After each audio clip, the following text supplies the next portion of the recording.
কাবার চতুর্পাশ দিয়ে তাওয়াফ করছেন, এমনটা যদি দেখেন খুবই ভালো, খুবই চমৎকার, আলহামদুলিল্লাহ।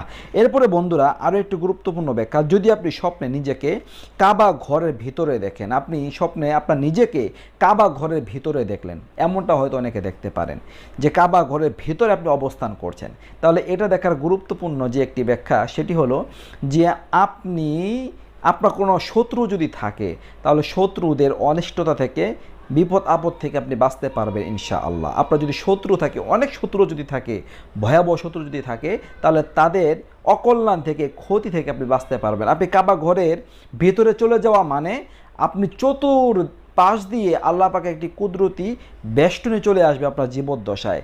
শত্রুরা যত চেষ্টাই করুক আপনার ক্ষতি করতে পারবে না, আপনার অনিষ্টতা পৌঁছাতে পারবে না। এই গেল একটা অর্থ। আর দ্বিতীয় নাম্বার হচ্ছে গিয়ে যে আপনার শত্রু যত ভয়াবহ থাকুক, যত মারাত্মক শত্রুই থাকুক, আপনি আপনার শত্রুদেরকে